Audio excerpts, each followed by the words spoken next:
또 사건이 많습니다. 일단 이재용 삼성전자 부회장 징역 5년 선고된 것에 대해서 이제 이건 이제 미국이면 24년 선고됐을 것이다. 이렇게 말씀하셨잖아요. 예, 사실 미국 그 양형 기준 매뉴얼이라고 아주 이제 정교하게 짜여진 게 있습니다. 아, 그걸 직접 보시고 하신 말씀이에요? 예, 그렇습니다. 이게 따르면은 일단은 뇌물죄만 뇌물 플러스 횡령인데 뇌물죄만 놓고 보자면은 특검이 그 기소한 거는 모든 뇌물의 총액이 443억이었다. K스포츠 미르까지 합해서. 그래서 특검 주장이 받아들여진 걸 기준으로 하면은 최소 24년 4개월.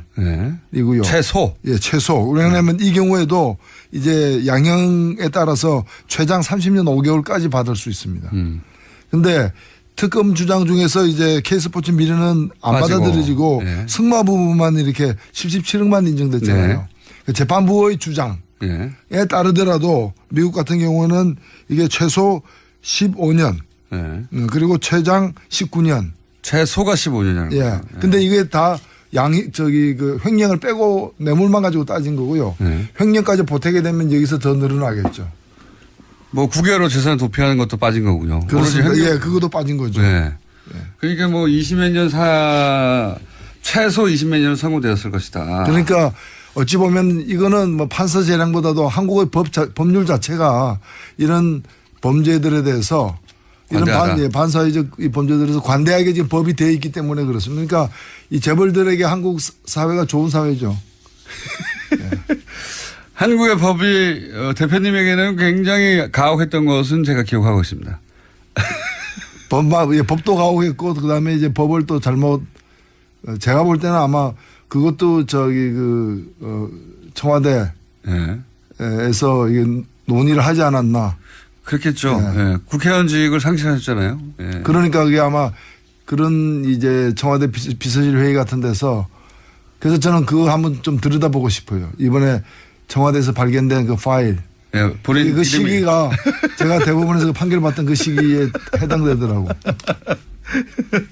그러고 보니 삼성과 대단한 악연이 삼성 엑스파일을 이제 공개하셔가지고 통신비밀보호법인가요? 뜬금없이 적용당해서 그 직을 상실하셨죠. 국회의원 진짜 어렵게 됐는데. 근데 이번에 이재용 재판에서 제가 하나 꼭 지적하고 싶은 건 뭔가 하면은 이 감형을 굉장히 많이 했어요, 사실은. 그러니까 뇌물죄의 적용을 갖다가 최소화한 것도 K스포츠 미를 뺀 것도 문제지만은 이제 나머지를 놓고 보더라도 최소 형량만 이 감형을 많이 했는데 감형 사유 중에서 기가 막힌 게 이 대표적인 게 국민연금에게 압박을 가해가지고 제일모직과 그 삼성물산을 합병시킨 거잖아요. 이 행위가 유죄 판결을 받았는데 감형 사유가 뭔가 하면은 그러나 이 행위가 이걸 통해서 이제 삼성의 승계 작업. 증여권 승계 구도를 이제 만들어낸 이 그 범법 행위가 이재용 개인의 이익만이 아니라 계열사의 이익에도 기여했으므로 감형한다 이렇게 돼 있어요. 계열사의 이익은 이재용의 이익이 아닌가요? 그렇죠. 그럼 예를 들면은 도둑이 돈을 훔쳤는데 그 돈을 가지고 생활비로 내놨다 일부를. 그러면 도둑 개인만이 아니라 가정의 이익에도 기여하였으므로 감형한다. 식당 가서 그거 가지고 뭐 비싼 밥 사 먹으면은 국가 경제에도 기여한 바 있으므로 감형한다. 이게 말이 되는 얘기냐 이게. 식당 주인의 복지에도 기여했으므로 감형한다. 이런 거 아닙니까? 그러니까 이거는 부당이익이기 때문에 원천적으로 범법 행위를 통한 부당이익이고 예를 들면 작물이잖아요. 훔친 물건인데 그 훔친 물건을 가지고 누구한테 그 동네 사람에게 나눠줬다 그래가지고 동네 화목에 기여한 바 크므로 감형한다. 이게 말이 안 되는 거죠. 동네 사람도 아니에요. 본인이 오너인. 그리고 그 계열사라는 게 그 본인 이익이 결국 본인에게 이렇게 집중되는 건데 말이죠. 자, 그 대목에 대한 지적 굉장히 많은데 또 하셨고 이렇게 되면 이재용 부회장에게는 물론 뭐 이재용 부회장에게 너무 과한 징역이 선고됐다고 하는 측도 있긴 합니다만 이재용 부회장이 말씀하신 대로 그렇게 많이 감형을 받았다면 반면에 어쨌든 뇌물죄는 적용이 됐기 때문에 박근혜 전 대통령 재판에는 아주 불리하게 적용할 수 있다. 이렇게들 얘기해요. 그렇습니다. 제가 볼 때 2심에 어떻게 될 것이냐 가지고 관심들이 많은데 이 뇌물죄가 무너지지 않는 한 일단 뇌물죄가 유지되는 한 더 이상 감행되기 힘들다라고 보는 거죠. 박근혜 전 대통령은 못해도 10년 이상이 나오게 되는 거죠. 이렇게 되면. 그렇죠. 제대로 된 재판을 한다면은. 예. 그래서 오늘 얘기 나눈 이정열 전 판사는 박근혜 전 대통령의 전략을 바꿔서 이제는 이재용 부회장이 불리한 진술을 할 수도 있다. 본인이 살려고. 이때까지는 운명 공동체였는데 법에 건져서 보자면 박근혜 전 대통령이 본인이 적극적이었고 이재용 삼성 부회장이 소극적이었다고 판결이 된 거니까 예. 아니다. 예. 저쪽에서 적극적으로 요청했다고 말을 할 수도 있다. 예. 이제 뭐 그렇게 되면 이전 투구가 되는 거죠. 예. 진흙탕에서 이제 두 분이 뒹구는 거죠. 자, 뒹군다. 네. 제가 한 말 아닙니다. 자, 다음은 안철수 전 대표가 일각에서는 1차 통과 못하는 거 아니냐. 예. 그 결선 투표까지 가는 거 아니냐고 했는데 턱걸이로 51%로 예. 넘어갔습니다. 넘어가서 결선 없이 당선이 됐는데 이거 어떻게 해석하십니까? 51%. 예, 뭐 선거란 것은 어쨌든 한 표라도 이기면은 그렇죠. 예, 승자가 네. 되는 것이고 룰에 의한 것이니까 큰일 날 뻔한 거죠. 어찌 보면은 큰일 날 뻔했죠. 조금 못 얻었으면 결선으로 가는 네. 거고 결선 갔으면은 이번 그 표 결과 득표 결과를 보니까 결선 갔으면 이기기 힘들었던 그렇죠. 경우니까. 51%가 아니라 49%였으면 51%가 다른 쪽으로 갔다는 예. 얘기가 되는 거니까. 근데 여하튼 이겼으니까 예. 뭐 이긴 데에는 그냥 넘어가는 거죠. 어쨌든 당선 자체는 성공이라고 볼 수 있는데 또 이게 지금 만만치가 않겠다 싶은 게 저도 한번 얘기한 적이 있는데 한 분 제외하고 여성위원장 한 분 제외하고는 근데 여성위원장은 또 안철수계로 분류되지 않아요.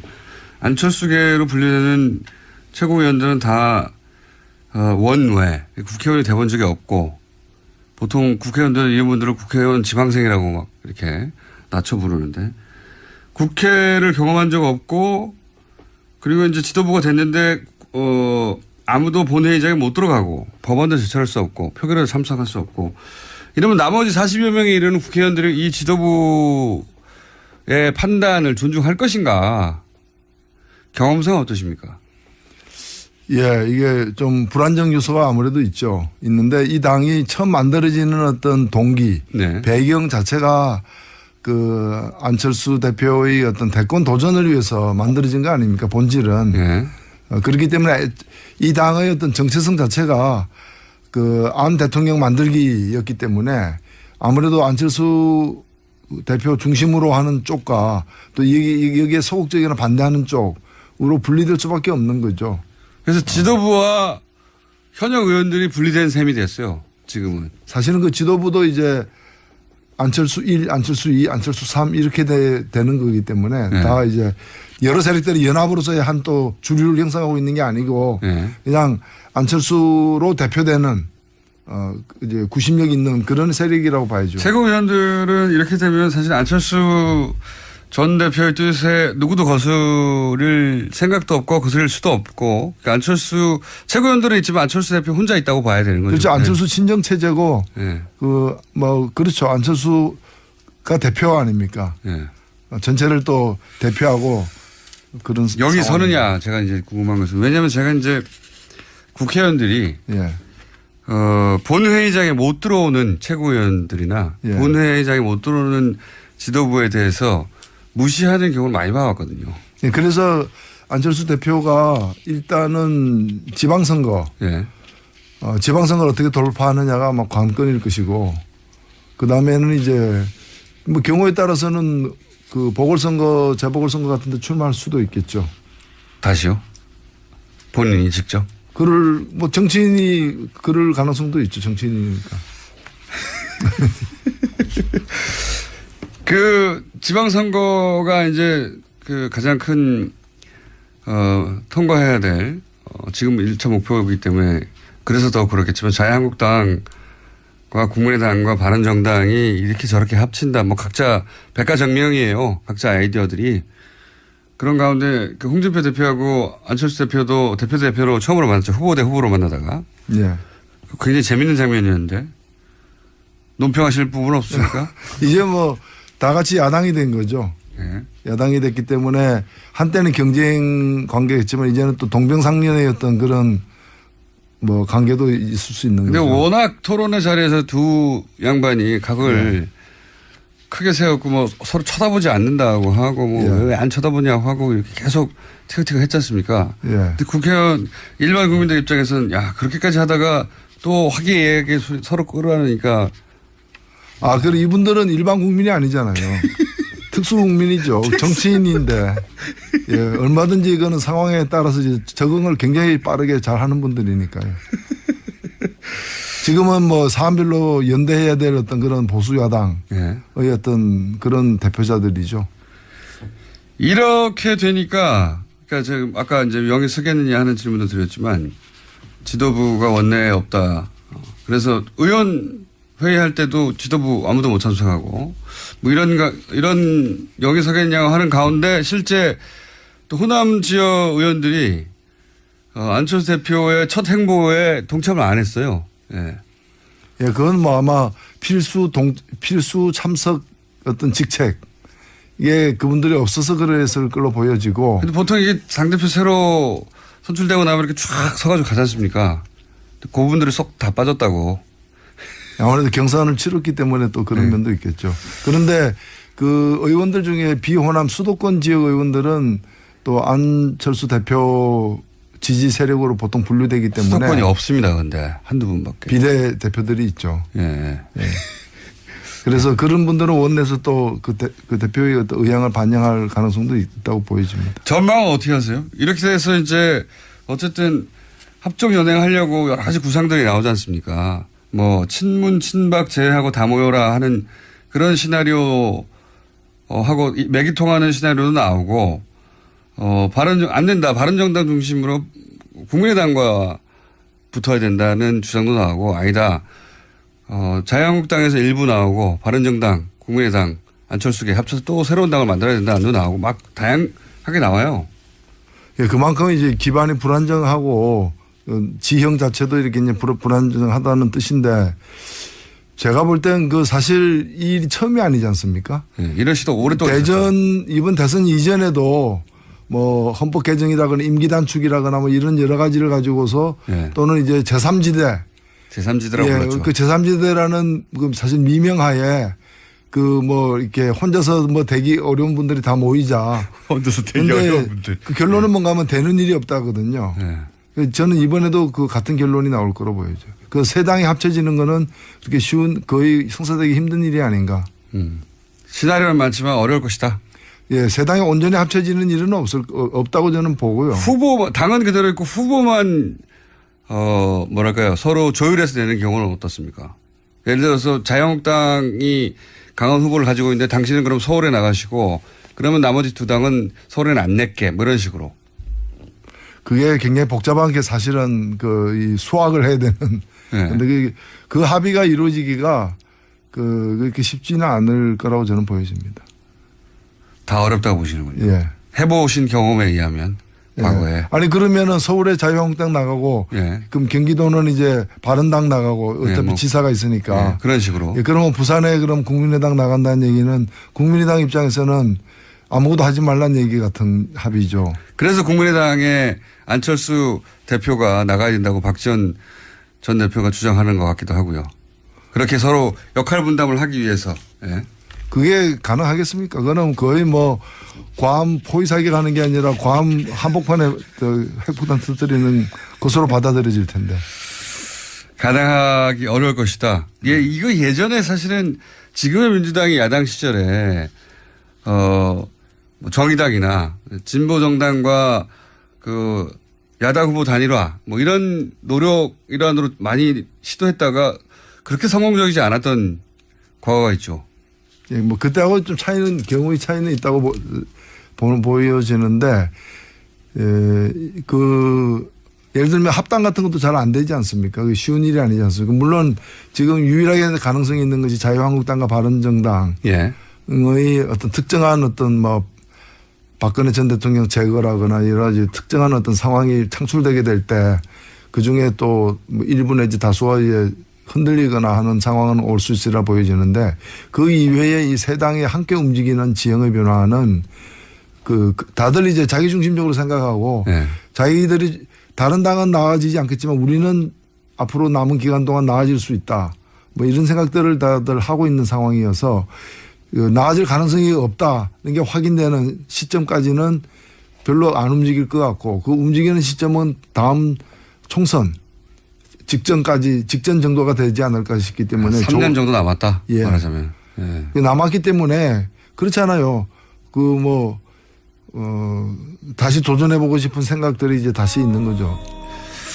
어렵다는 게 전망이십니다. 자, 또 사건이 많습니다. 일단 이재용 삼성전자 부회장 징역 5년 선고된 것에 대해서 이건 이제 미국이면 24년 선고됐을 것이다. 이렇게 말씀하셨잖아요. 예. 사실 미국 양형 기준 매뉴얼이라고 아주 이제 정교하게 짜여진 게 있습니다. 아, 그걸 직접 보시고 하신 말씀이에요? 예, 그렇습니다. 이게 따르면은 일단은 뇌물죄만 뇌물 플러스 횡령인데 뇌물죄만 놓고 보자면은 특검이 기소한 거는 모든 뇌물의 총액이 443억이었다. 예. K스포츠 밀까지 합해서. 예.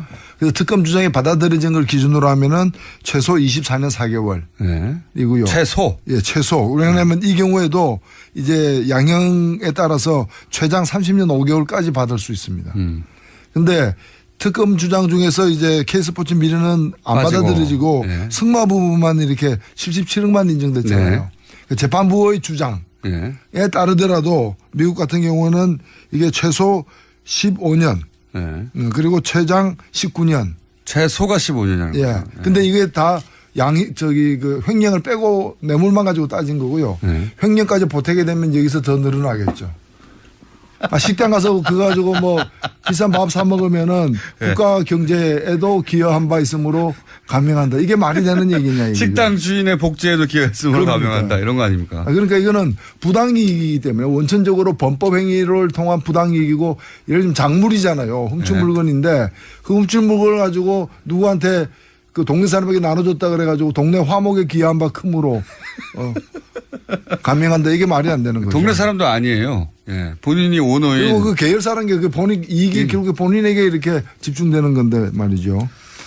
자, 그 대목에 대한 지적 굉장히 많은데 또 하셨고 이렇게 되면 이재용 부회장에게는 물론 뭐 이재용 부회장에게 너무 과한 징역이 선고됐다고 하는 측도 있긴 합니다만 이재용 부회장이 말씀하신 대로 그렇게 많이 감형을 받았다면 반면에 어쨌든 뇌물죄는 적용이 됐기 때문에 박근혜 전 대통령 재판에는 아주 불리하게 적용할 수 있다.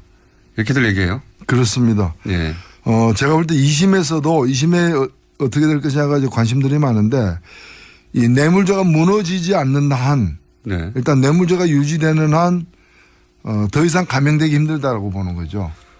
박근혜 전 대통령은 못해도 10년 이상이 나오게 되는 거죠. 이렇게 되면. 그렇죠. 제대로 된 재판을 한다면은. 예. 그래서 오늘 얘기 나눈 이정열 전 판사는 박근혜 전 대통령의 전략을 바꿔서 이제는 이재용 부회장이 불리한 진술을 할 수도 있다. 본인이 살려고. 이때까지는 운명 공동체였는데 법에 건져서 보자면 박근혜 전 대통령이 본인이 적극적이었고 이재용 삼성 부회장이 소극적이었다고 판결이 된 거니까 아니다. 저쪽에서 적극적으로 요청했다고 말을 할 수도 있다. 예. 이제 뭐 그렇게 되면 이전 투구가 되는 거죠. 예. 진흙탕에서 이제 두 분이 뒹구는 거죠. 자, 뒹군다. 네. 제가 한 말 아닙니다.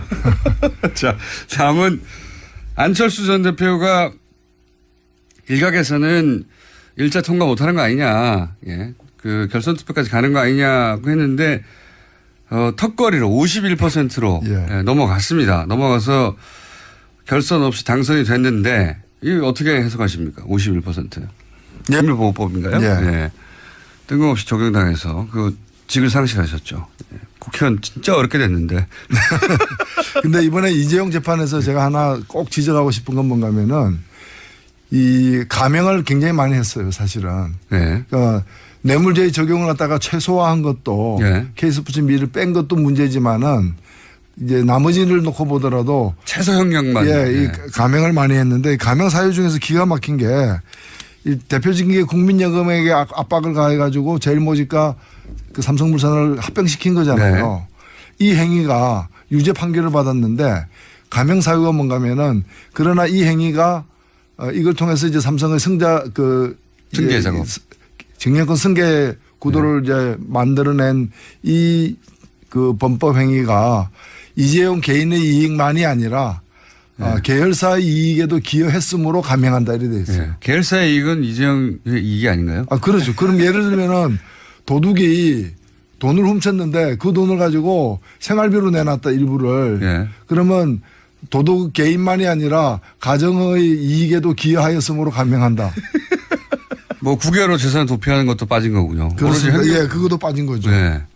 그러니까 뭐 20몇 년 최소 20몇 년은 선고되었을 것이다. 그러니까 어찌 보면 이거는 뭐 판사 재량보다도 한국의 법률 자체가 이런 범죄들에 대해서 이런 반사회적 이 범죄들에 대해서 관대하게 지금 법이 되어 있기 때문에 그렇습니다. 그러니까 이 재벌들에게 한국 사회가 좋은 사회죠.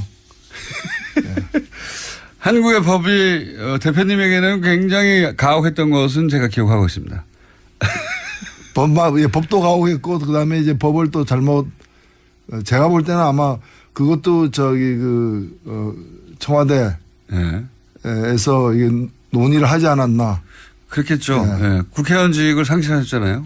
그러니까 그게 아마 그런 이제 청와대 비서실 회의 같은 데서 그래서 저는 그거 한번 좀 들여다보고 싶어요. 이번에 청와대에서 발견된 그 파일. 본인 그 시기가 제가 대법원에서 판결 받던 그 시기에 해당되더라고.